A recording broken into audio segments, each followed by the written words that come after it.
I would like to continue by talking about importing files into After Effects. We can import files very easily. We can go File, Import, File, or we can use the shortcut Control or Command I. However, there is a much easier way of importing files in here. You see this gray empty part here in the project panel? All you have to do is double-click it. Go ahead and double-click it, and the Import File dialog box opens up. Go ahead and navigate to your desktop. Select the Project Files folder. Select Chapter 02. And in here, you're going to see some files. Beach 1, green screen, etc., etc. Go ahead and choose greenscreen.mov. Press and hold the Control or Command key. Click on Lincoln and the Cow, Lincoln 1, Motocross 1, and Mount Vernon.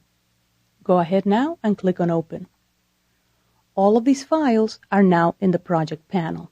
Let's also talk about how to import other types of files, like Illustrator files and Photoshop files. These are files that contain distinct and separate layers. Double-click on an empty space and choose the file called mountains.ai. Go ahead and click on Open, and a new dialog box opens up. You can either import this file as footage, in which case you can choose to merge all of the layers into one, or you can choose an individual layer to bring in. As you can see, this particular file contains many layers. You can also choose composition, in which case all of the layers will come in and they will already be placed into one composition in After Effects. There are two different types of importing as composition. First one is document size and also layer size. The difference between them is this. Let's go ahead and choose document size and click OK. You will see now in the project panel a mountains composition and a mountains layer folder that is going to contain all of your layers in there. Double-click the mountains composition file so it opens up. You see in there that each and every individual layer is an individual layer in After Effects.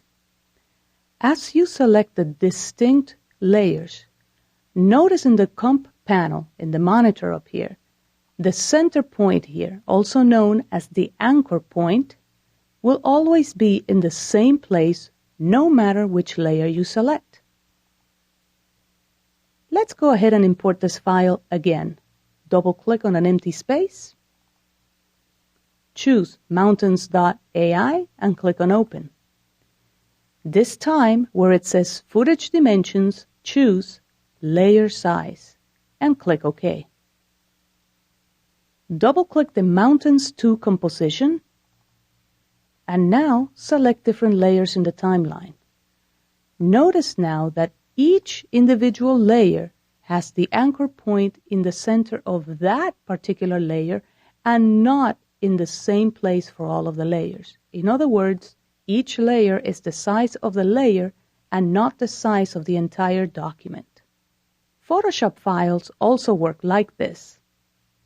Go ahead and choose File, Import File, and this time choose Photoshop1.psd and select Open. Notice that in here it says Composition, Cropped Layers. That really means that each and every layer will be the size of the layer and not the size of the composition. Or Composition, in which each and every layer will be the same size. Or Footage, in which you can choose to either merge all of the layers or just choose one of the layers to bring in. Go ahead and choose Composition Cropped Layers and click OK. Double-click the Photoshop 1 composition file, and as you can see, each individual layer is the size of the layer. You can also choose to import through capturing in Premiere Pro, and you can also choose to import other types of files like Vanishing Point from Photoshop, 3D layers like we saw in the previous chapter, and you can also drag a folder directly into the project panel in After Effects. As you can see, there's many different ways of importing files into After Effects.